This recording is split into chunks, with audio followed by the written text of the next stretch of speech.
Hello students, कैसे हैं आप।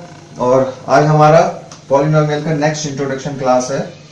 पिछले इंट्रोडक्शन में हमने पढ़ा था डिग्री ऑफ पॉलिनोमियल के बारे में और क्लासिफिकेशन ऑफ पॉलिनोमियल्स, डिग्री के बेस पे हम कैसे करते हैं और टर्म्स के बेस पर हम कैसे करते हैं। नंबर ऑफ टर्म्स पर हम बताते हैं पॉलिनोमियल को कैसे डिफाइन करते हैं, यानी कि हमने मोनोमियल के बारे में पढ़ा था, बाइनोमियल के बारे में पढ़ा था और ट्राइनोमियल के बारे में पढ़ा था। जब डिग्री बेसिस पे हम क्लासिफिकेशन करते हैं तो हमने पढ़ा था लीनियर और क्वाड्रेटिक और क्यूबिक के बारे में। यानी कि थोड़ा सा मैं इसको रिकॉल कर देता हूं एक बार फिर से। अगर डिग्री के बारे में हम बात करेंगे, classification of polynomial in terms of degree. तो डिग्री की बात हम करें तो डिग्री क्या होती है हमारी कि जो हाईजेस्ट वैल्यू रहती है वेरिएबल की पावर की, मतलब जो हाईजेस्ट वैल्यू ऑफ वेरिएबल पावर रहती है उसको हम डिग्री ऑफ पॉलिनोमियल बोलते हैं। जैसे कि अगर मैं लिख देता हूं x² प्लस x प्लस 5, तो यहां पर इस वेरिएबल में जो वैल्यू है हाईजेस्ट वो है 2, तो यहां पर डिग्री क्या होगी, डिग्री होगी हमारी 2। जो पॉलिनोमियल की डिग्री होगी वो होगी 2। तो इस टाइप से हमने डिफाइन किया था। तो चलिए हम आते हैं वापस क्लासिफिकेशन में। तो हमने क्या बात की थी कि पॉलिनोमियल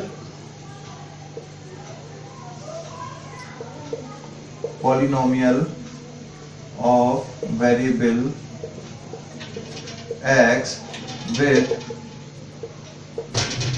डिग्री 1, अगर उसकी डिग्री 1 है तो इस इक्वेशन में हम क्या बोलते हैं, लीनियर इक्वेशन बोलते हैं। लीनियर इक्वेशन बोलते हैं। साथ में अगर डिग्री 2 है तो हम क्वाड्रेटिक इक्वेशन बोलते हैं।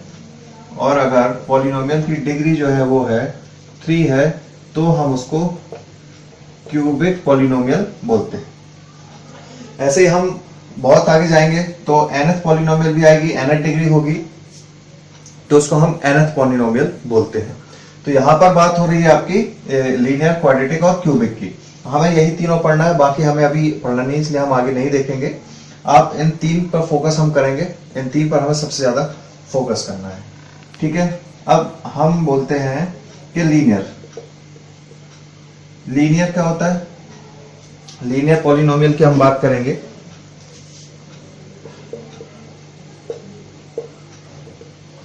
लीनियर पॉलिनोमियल जो होता है, मान लीजिए मैं एक इक्वेशन लिखता हूं लीनियर पॉलिनोमियल में। मैंने लिखी 3x प्लस 4। एक सबसे छोटा पॉलिनोमियल जिसकी पावर क्या है पॉलिनोमियल में 1 है, पावर यहां पर 1 है, इसलिए इसको हम क्या बोलते हैं, डिग्री इस पॉलिनोमियल की 1 हो गई तो इस टाइप के पॉलिनोमियल को हम बोलते हैं लीनियर पॉलिनोमियल। तो ये होता है आपका लीनियर। क्या कहलाता है आपका लीनियर। क्यों है, क्योंकि यहां पर जो पॉलिनोमियल की डिग्री है वो 1 है। तो आप देख रहे हैं यहां पर क्या है 3x, इसकी वैल्यू वो है 3x प्लस 4। अब मैं आपसे बोलूं कि इसमें हम 3 टर्म्स की लीनियर पॉलिनोमियल बना सकते हैं क्या, तो 3 टर्म की लीनियर पॉलिनोमियल हम नहीं बना सकते। क्यों नहीं बना सकते, क्योंकि डिग्री 1 के अलावा आप क्या करेंगे, मान लीजिए आप लिख देते हैं उसको 3x प्लस 4 प्लस 5, ऐसे भी लिख सकते हैं। लेकिन आप ये देखेंगे तो फाइनली क्या होगा, ये ऐड होगा तो 3x प्लस 9। या आप ऐसे बोल सकते हैं कि मैंने लिख दिया 2x प्लस 7x प्लस 4। ठीक है, तो भी आप ये देख रहे हैं ये भी x में ये भी x में, तो ये दोनों क्या है, सेम टर्म्स हैं, सेम लिटरल्स की वजह से ये दोनों ऐड हो जाएंगे तो 9x प्लस 4। यानी कि अल्टीमेटली आप यहाँ ये देख रहे हो कि लीनियर पॉलिनोमियल में हमारे जो टर्म्स हैं वो कितने आ रहे हैं, सिर्फ 2 टर्म्स आ रहे हैं। यानी कि मैक्सिमम टर्म्स इसमें 2 हो सकते हैं। ठीक है, मैक्सिमम टर्म्स कितने हो सकते हैं, 2। ध्यान से देखिएगा, मैक्सिमम टर्म्स 2 हो सकते हैं। हमने 3 बनाने की कोशिश की लेकिन 3 नहीं हो रहे हैं, क्योंकि लीनियर पॉलिनोमियल के लिए वेरिएबल की पावर्स क्या होती है, वेरिएबल की पावर 1 से ज्यादा नहीं होनी चाहिए। ठीक है, इसलिए हम यहाँ पर सिर्फ x के अलावा कोई दूसरा टर्म यूज ही नहीं कर पाएंगे। इसलिए यहाँ पर जो नंबर ऑफ टर्म्स होंगे, नंबर ऑफ टर्म्स जो हो रहे हैं वो सिर्फ कितने हो रहे हैं, 2 हो रहे हैं। तो यहाँ पर मैक्सिमम नंबर ऑफ टर्म्स कितने हैं? मैक्सिमम नंबर ऑफ टर्म्स होंगे आपके, वो होंगे 2। ठीक है। अगर आप बोलेंगे क्या ये दो टर्म्स ही जरूरी है, तो जरूरी नहीं। अगर आप इसको ऐसे लिखते हैं 3x अकेला लिखते हैं तो भी ये लीनियर पॉलिनोमियल है, क्योंकि यहाँ पर आप देख रहे हैं x की वैल्यू क्या है, x की वैल्यू यानी कि डिग्री 1 है, x की पावर जो है वो 1 है। अगर आप बोले कि हम ऐसे लिखें 5, तो 5 देखिए कांस्टेंट में आता है और इसको हम लीनियर पॉलिनोमियल नहीं बोलेंगे। ठीक है ना। आप 5 लिख दो या 4 लिख दो तो ये किस में आ जाता है, मैंने आपको पहले बताया था पहली वीडियो में, इसको हम क्या बोलते हैं, कांस्टेंट पॉलिनोमियल में लेते हैं। लेकिन कांस्टेंट पॉलिनोमियल लीनियर पॉलिनोमियल में नहीं आता है। लीनियर पॉलिनोमियल के लिए, पॉलिनोमियल की डिग्री बताने के लिए आपको x की वैल्यू, x की पावर्स होना है, x की टर्म्स होना, कोई एक टर्म होना बहुत जरूरी होता है। ये अभी हम आगे देखेंगे कि क्यों ऐसा होता है, कि बिना x के टर्म्स के हम ये वैल्यूज क्यों नहीं बता सकते हैं। ठीक है। तो ये आपकी, तो ये सारी आप देखिए, तो ये आपके क्या है, ये जो इक्वेशन है 3x + 4, ये हमारा क्या है, सबसे छोटा एक पॉलिनोमियल है, जिसको हम क्या बोलते हैं, लीनियर पॉलिनोमियल बोलते हैं। ठीक है। सबसे लोएस्ट पॉलिनोमियल में। तो यहां देखिए, अब आपने एक चीज और पढ़ी थी, मोनोमियल और लीनियर पॉलिनोमियल। क्या ये लीनियर पॉलिनोमियल मोनोमियल भी है? तो मैंने आपको बताया था, वहां पर हम बात कर रहे थे नंबर ऑफ टर्म्स में। ठीक है। नंबर ऑफ टर्म्स की बात करें तो यहाँ पर इसके 2 टर्म्स हैं। अगर इसको अलग अलग करते हैं तो मैं इसको ऐसे लिख सकता हूँ 3x और 4। अगर इन दोनों टर्म्स को मैं ऐड कर देता हूँ तो मुझे ये मिलता है। ठीक है। तो यहाँ पर अगर नंबर ऑफ टर्म्स की बात करें तो यहाँ पर क्या है, 2 टर्म्स है। जब 2 टर्म्स होंगे तो हम इसको क्या बोलेंगे, बाइनोमियल। अगर नंबर ऑफ टर्म्स की बात करेंगे तो ये बाइनोमियल है, लेकिन अगर इन टर्म्स ऑफ डिग्री बात करेंगे तो ये लीनियर पॉलिनोमियल है। ठीक है। तो इसके बाद हम आगे चलते हैं। लीनियर पॉलिनोमियल के बाद हमारा है क्वाड्रेटिक पॉलिनोमियल। क्वाड्रेटिक पॉलिनोमियल क्या होता है,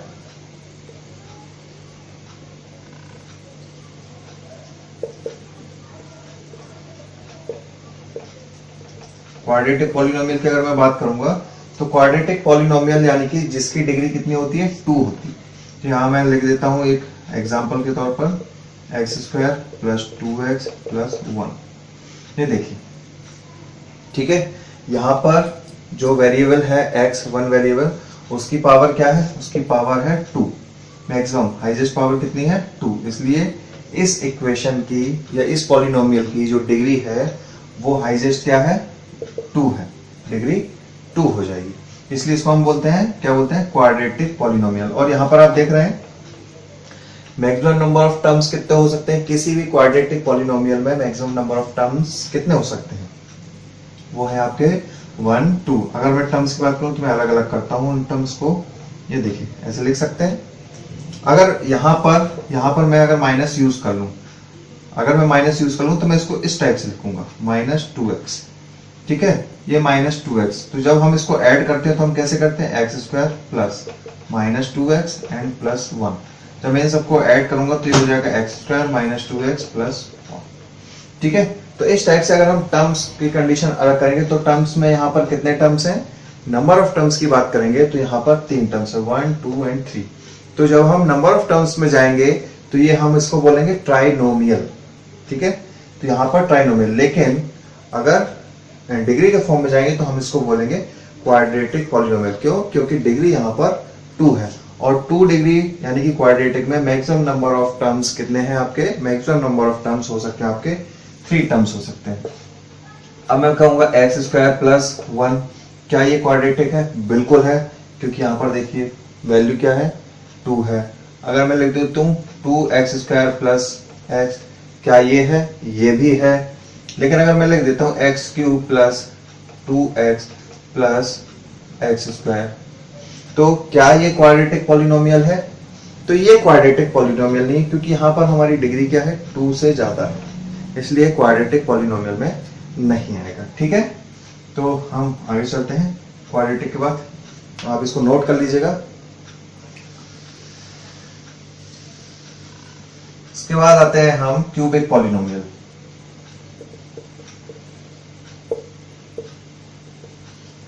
क्यूबिक पॉलिनोमियल की अगर हम बात करेंगे तो क्यूबिक पॉलिनोमियल में क्या है, क्या लिखा हुआ है आपका, पॉलिनोमियल की जो डिग्री है वो है 3। तो क्यूबिक पॉलिनोमियल में अगर मैं लिख देता हूँ equation x cube plus 5x square plus 3x plus 1, तो ये आपकी एक पॉलिनोमियल दी हुई है। तो यहाँ पर डिग्री देखिए, यहाँ पर डिग्री क्या है आपकी, यहाँ पर मैक्सिमम डिग्री है आपकी 3, इसलिए इस पॉलिनोमियल की डिग्री 3 है, इसलिए इसको हम क्या बोलेंगे, क्यूबिक पॉलिनोमियल बोलेंगे। नंबर ऑफ टर्म्स की अगर मैं बात करता हूं तो यहाँ पर आपके number of terms, maximum number of terms होंगे आपके, मैक्सिमम नंबर ऑफ टर्म्स होंगे आपके 4। ठीक है, तो मैक्सिमम नंबर ऑफ टर्म्स 4 हो सकते हैं, इससे ज्यादा आप कोशिश भी करेंगे तो भी वो नहीं होगा, जैसे कि हम लीनियर में लीनियर में हम ट्राई कर चुके हैं। तो इसी टाइप से क्यूबिक में भी क्या है, number, maximum number of terms आपके 4 हो सकते हैं, इससे कम हो सकते हैं, 4 के बाद 3, 2, 1 कितने भी हो सकते हैं, लेकिन मैक्सिमम 4 होंगे। ठीक है, क्योंकि अगर मैं यहाँ सिर्फ एक टर्म लेके लिख दूं तो एक्स क्यूब, तो ये भी एक क्यूबिक पॉलिनोमियल ही है। ठीक है, अगर मैं यहाँ लिख देता हूँ 3x क्यूब प्लस 5, तो ये भी आपका एक क्यूबिक पॉलिनोमियल भी है। क्यों, क्योंकि वेरिएबल की वैल्यू क्या है आपकी, मैक्सिमम डिग्री जो है वो 3 है, इसलिए ये भी क्यूबिक है और ये भी क्यूबिक। यहाँ भी देखिए नंबर 1 टर्म्स है, यहाँ 2 टर्म्स है और यहाँ 4 टर्म्स, तो मैक्सिमम नंबर ऑफ टर्म्स आपके 4 हो सकते हैं, उससे कम तो 4 के बाद 3, 2, 1 कुछ भी हो सकता है। तो इस टाइप से हमने बताया आपको कि क्यूबिक पॉलिनोमियल और लीनियर पॉलिनोमियल, क्वाड्रेटिक पॉलिनोमियल में क्या क्या होता है। तो सारी पॉलिनोमियल के बारे में हमने अच्छे से समझ लिया। ये चीज आप बहुत ध्यान से रखिएगा, यहाँ पर अगर टर्म्स के बारे में बात कर रहे हैं या डिग्री के बारे में बात करें, क्योंकि यहाँ पर आपके क्वेश्चन बनेगा और यहाँ पे कंफ्यूजन बहुत ज्यादा होता है, इसलिए इस कंफ्यूजन को दूर करने के लिए आप वीडियो को अच्छे से समझें, मैं क्या बोल रहा हूँ एक एक चीज अच्छे से सुन लिए। चलिए, इसके बाद यहाँ पे अभी हमने देखा है कि जो हम तीनों पॉलिनोमियल हमने पढ़े हैं उसमें लीनियर, क्वाड्रेटिक और क्यूबिक, तो हम क्या देख रहे थे यहाँ पर, जो लीनियर पॉलिनोमियल था, लीनियर में नंबर ऑफ टर्म्स जो थे हमारे, मैक्सिमम नंबर ऑफ टर्म्स कितने थे, मैक्सिमम नंबर ऑफ टर्म्स की बात करें तो लीनियर में 2 और क्वाड्रेटिक में 3, क्यूबिक में 4। तो यहाँ पर आप देख रहे हैं, ऐसे ही अगर हम चले जाए मैक्सिमम जाते हैं तो मैक्सिमम नंबर ऑफ टर्म्स, अगर हम बात करते हैं nth पॉलिनोमियल की, ठीक है, nth पॉलिनोमियल की बात करेंगे तो हमें मैक्सिमम नंबर ऑफ टर्म्स कितने मिलेंगे, n+1। तो आप ये याद रखिएगा कि maximum number of terms in any polynomial, यहाँ पर आपका एक, यहाँ पर हम बोल सकते हैं आप maximum number of terms in nth polynomial will be n+1। यानी कि अगर मैक्सिमम, यानी कि आपकी nth पॉलिनोमियल है तो उसमें मैक्सिमम जो नंबर ऑफ टर्म्स होंगे वो क्या होते हैं, हमेशा एक ज्यादा होता है। देखिए लीनियर यानी कि 1 डिग्री में 2 टर्म्स है, 2 डिग्री में 3 टर्म्स है, 3 डिग्री में 4 टर्म्स है। तो अगर हम n टर्म्स पे जाएंगे तो n में, nth पॉलिनोमियल में आपके कितने टर्म्स होंगे, n+1 टर्म्स। इसलिए ये मैंने आपको एक नोट लगा दिया है कि जहां पर हमें याद रखना है कि maximum number of terms in nth polynomial will be n+1। n+1 से ज्यादा आपके टर्म्स किसी भी पॉलिनोमियल में नहीं हो सकते। यानी कहने का मतलब है जो भी आपकी पॉलिनोमियल होती है, जिस भी डिग्री की आपकी पॉलिनोमियल होती है, उसमें उस डिग्री से एक ज्यादा टर्म्स होता है, उससे ज्यादा टर्म्स उसमें नहीं हो सकते। ठीक है, नेक्स्ट हम आते हैं। तो हम ये देख रहे हैं कि मैंने एक इक्वेशन लिख रखी है, आपकी जो एनसीईआरटी की बुक है उसमें एक ये इक्वेशन दी हुई है, आप देखेंगे तो वहां लिखा हुआ है a polynomial in one variable x of degree n is an expression of the form, expression क्या दिया, px is equals to an a1x plus a2x square plus a3x cube anx की पावर n। ठीक है, ये आपकी एक polynomial दी हुई है, nth एक्सप्रेशन की पॉलिनोमियल है ये, और जहां पर उसने बताया a0, a1, a2, a3, an are the constants. जैसे हम एक टर्म की बात करते हैं, ये देखिए a1x यानी कि a कांस्टेंट होता है, x हमारा वेरिएबल होता है। तो यहाँ पर आप देखेंगे कि इस इक्वेशन में जो अभी तक आपको पूरा एक वीडियो में बताया है वो पूरा का पूरा एनसीईआरटी में आपको एक लाइन में ही पूरा उन्होंने क्लियर कर दिया है। तो इसको समझना और एनसीईआरटी बुक को पढ़ना बहुत थोड़ा सा, एक ही लाइन में वो उन्होंने पूरे जो आपको इतना सारी मैंने गीता का सार समझाया है वो उन्होंने एक लाइन में बता दी। तो यहाँ पे देखिए, यहाँ पे दिया है पॉलिनोमियल, यानी कि कोई भी पॉलिनोमियल इन वन वेरिएबल, यानी कि वन वेरिएबल की जो पॉलिनोमियल है of x of degree n degree की is an expression of the form, वो इस एक्सप्रेशन में है। तो यहाँ पर उन्होंने बोला है कि जो a0, a1, a2, a3 है, a n r कांस्टेंट है, जहां पर a n की वैल्यू 0 नहीं है। कहने वाला इस इक्वेशन को हमें क्या बताया है कि इस इक्वेशन के थ्रू ही हम जो nth पॉलिनोमियल बना सकते हैं। जैसे कि अगर बात करें तो ये क्या है हमारा, सबसे जो हम कांस्टेंट यूज करते हैं लास्ट में, फिर ये एक टर्म होता है हमारा, ठीक है, 1 डिग्री का, 2 डिग्री। अगर मैं n की वैल्यू, अब मैं यहाँ पर अगर n की वैल्यू मैं 1 लेता हूं तो यहाँ पर जो पॉलिनोमियल बनेगा वो क्या बनेगा, n की डिग्री 1 का। तो यहाँ पर आपके दो टर्म्स होंगे, n की वैल्यू हम 1 ले रहे हैं तो यहाँ पर हमारे दो टर्म्स होंगे, ठीक है, यानी कि 3x + 1, या उसको इन्होंने उल्टा लिखा है, यहाँ पर हम ऐसे बात कर सकते हैं 1 + a1x। बाकी आप क्या रखेंगे, जो वैल्यू होगी वो आपकी nth वैल्यू।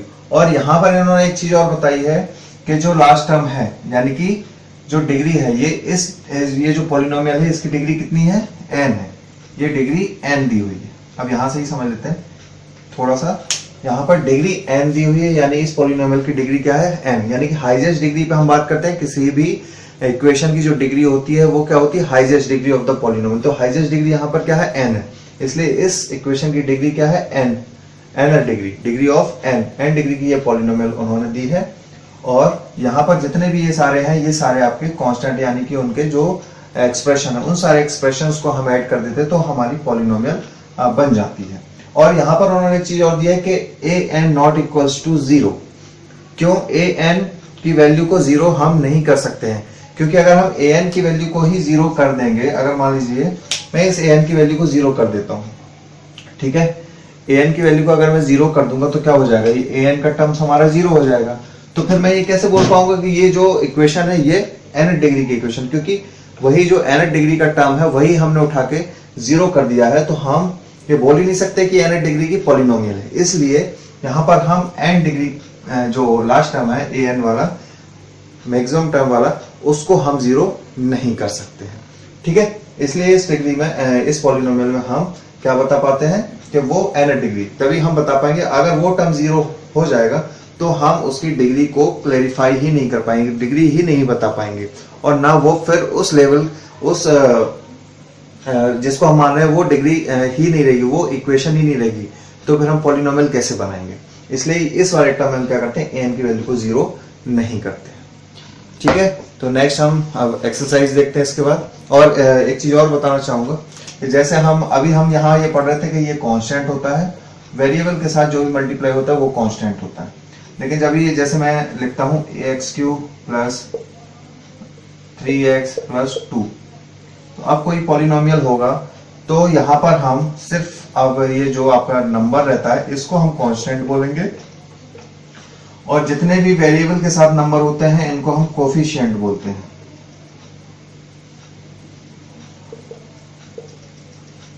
इनको हम क्या बोलेंगे, कोफिशिएंट। कैसा कोफिशिएंट, कोफिशिएंट ऑफ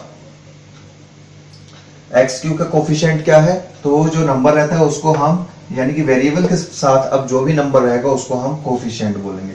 तो x³ का कोफिशिएंट हमारा क्या है, 2 है, x का कोफिशिएंट क्या है हमारा, 3 है।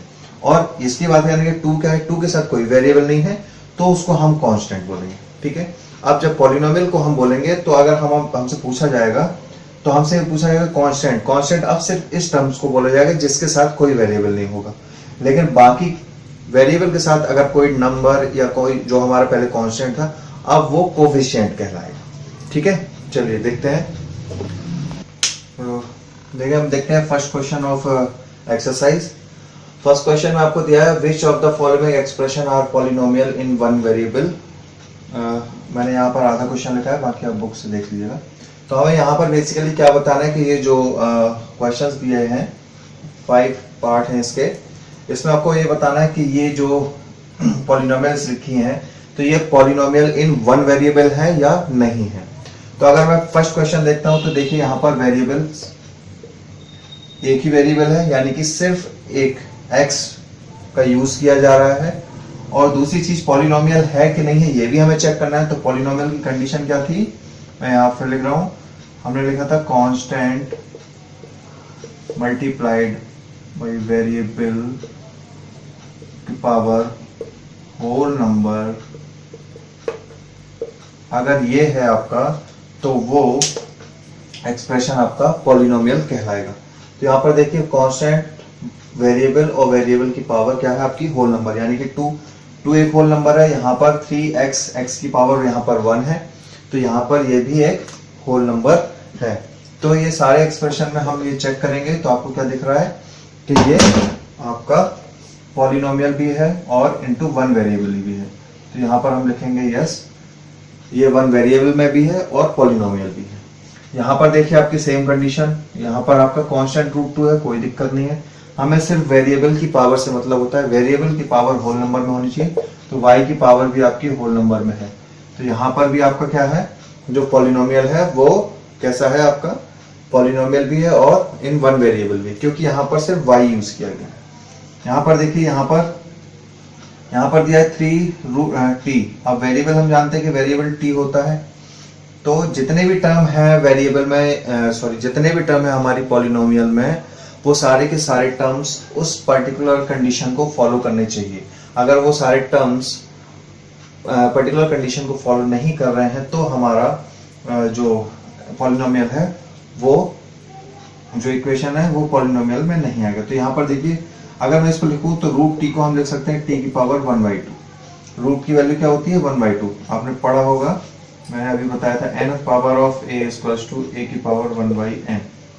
तो अगर यहाँ पर कोई nth पावर नहीं दी है तो हम उसको क्या मानते हैं, 2 मानते हैं स्टार्टिंग पावर।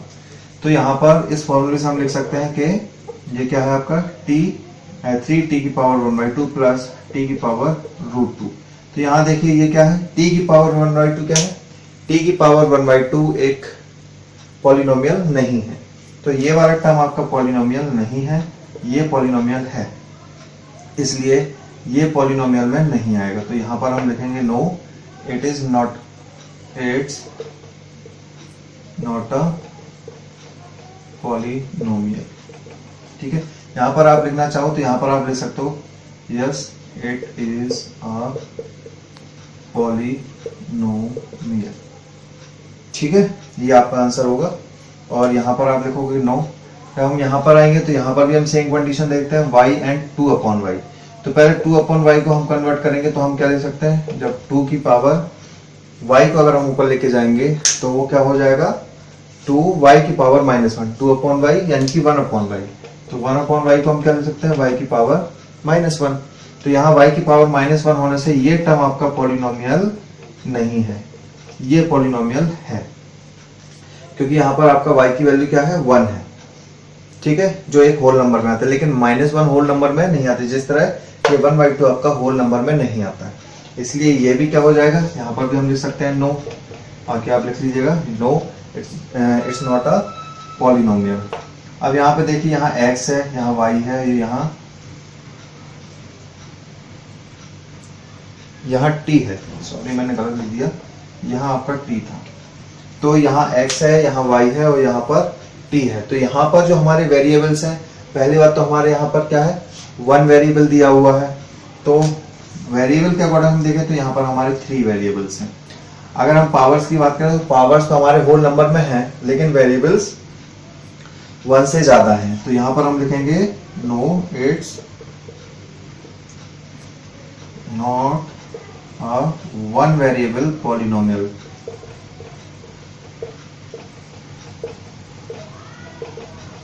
ठीक है, तो ये आपके इस क्वेश्चंस के आंसर हो जाएंगे। नेक्स्ट क्वेश्चन में आते हैं।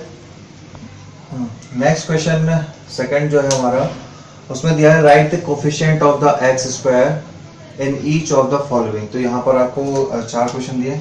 तो अभी जस्ट मैंने इस वीडियो में शुरुआत में ही बताया था कि ये जो नंबर है इनके हम क्या बोलेंगे, कांस्टेंट के कोफिशिएंट बोलेंगे। तो इसको मैं अरेंज कर लेता हूँ एक बार। हम इसको ऐसे भी लिख सकते हैं x² + x + 2। आप कभी भी कोई इक्वेशन हो तो आप उसको अरेंज कर लें, रीअरेंज कर लें, मतलब हम उसको वेरिएबल के पावर के अकॉर्डिंग पहले सबसे हाईएस्ट पावर, फिर उसके बाद next highest power and then lowest power, इस टाइप से अगर हम इसको डिसेंडिंग ऑर्डर में अगर अरेंज करेंगे तो हमारे लिए ज़्यादा अच्छा रहेगा। तो इसलिए इसको मैंने अरेंज कर दिया। तो यहाँ पर देखिए एक्स स्क्वायर क्या है, यहाँ पर हाईएस्ट पावर है, तो यहाँ पर जो भी उससे मल्टीप्लाइड पहले जो था कांस्टेंट, यहाँ पर हम देख सकते हैं कि यहाँ पर क्या है आपका 1 मल्टीप्लाइड है। तो यहाँ पर हम जो कोफिशिएंट बोलेंगे तो कोफिशिएंट ऑफ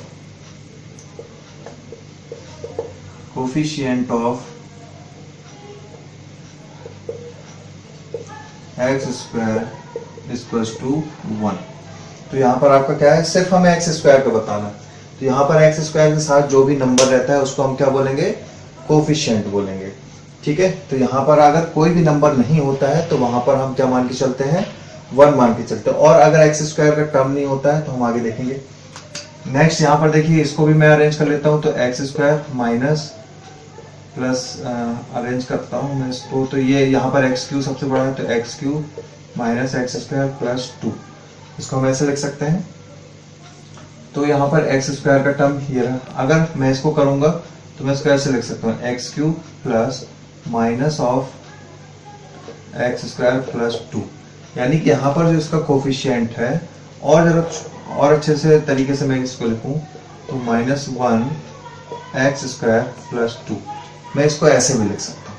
ठीक है, कि जब इसको -1 +1 और -1 से मल्टीप्लाई होगा तो ये माइनस एक्स स्क्वायर आपका आ जाएगा। यहाँ पर जो कोफिशिएंट है एक्स स्क्वायर का, तो यहाँ पर मैं लिखूंगा वो क्या होगा,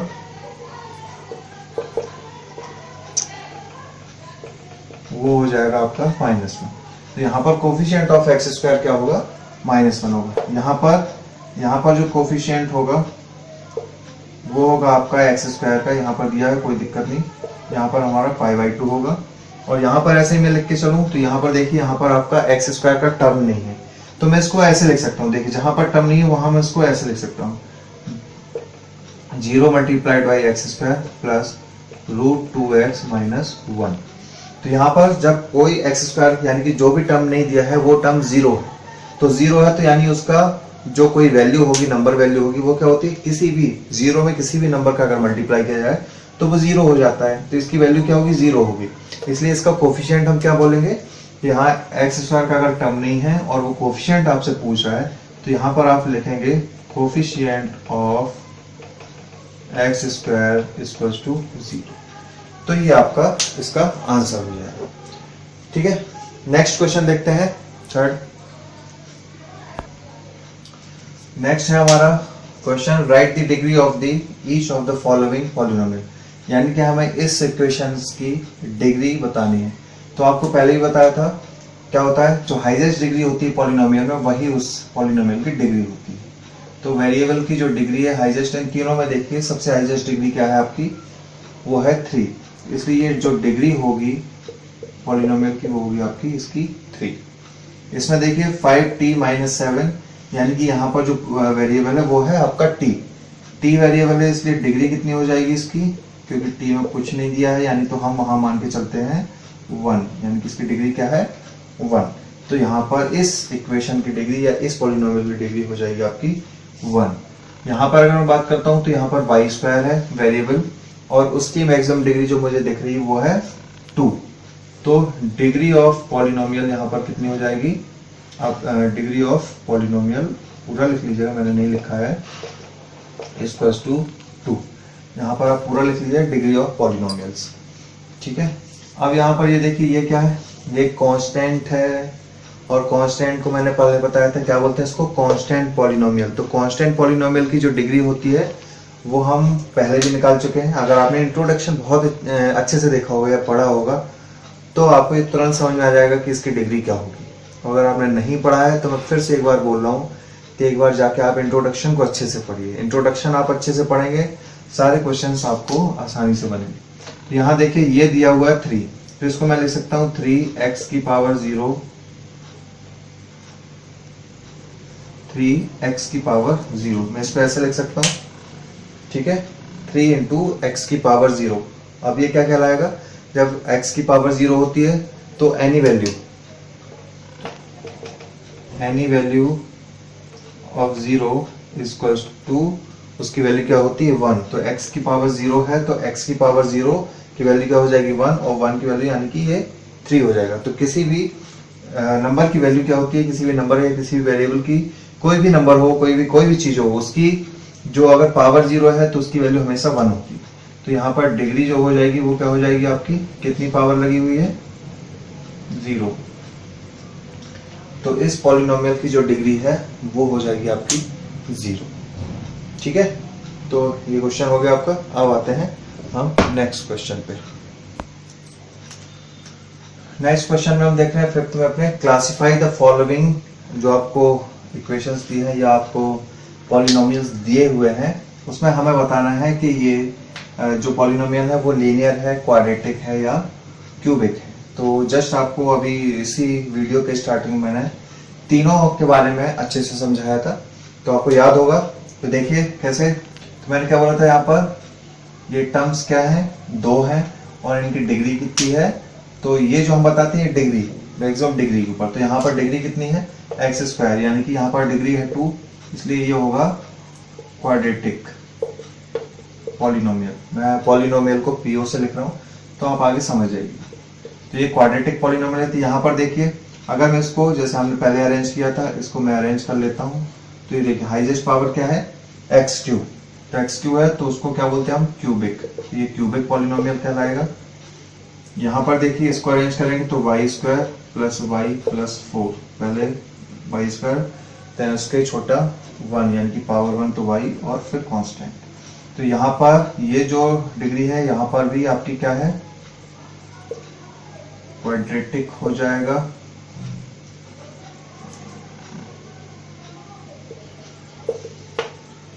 ये हमारा क्या हो जाएगा क्वाड्रेटिक पॉलिनोमियल।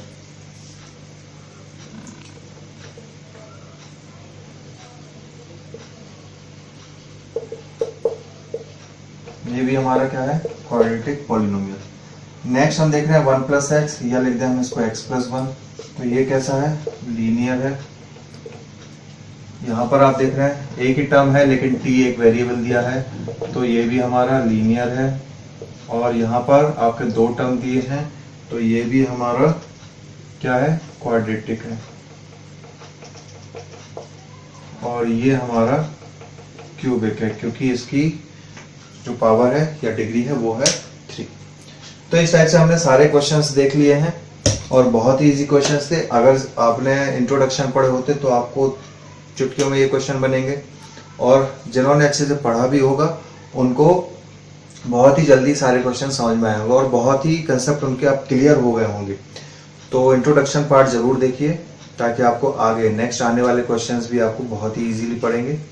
और आप अगर इंट्रोडक्शन को अच्छे से करके चलेंगे तो आपको आज तो क्या आगे आने वाले टाइम में कभी भी आपको कोई दिक्कत नहीं आएगी, क्योंकि आपके फंडामेंटल्स, आपका बेस क्लियर होगा, आपके सारी चीज़ें क्लियर होंगी पहले से, तो आपको कोई दिक्कत नहीं।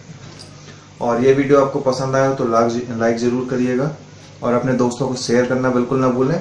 और जिन्होंने अभी तक चैनल को सब्सक्राइब नहीं किया है तो वो चैनल को सब्सक्राइब जरूर कर लें और बेल बटन को प्रेस करना बिल्कुल भी ना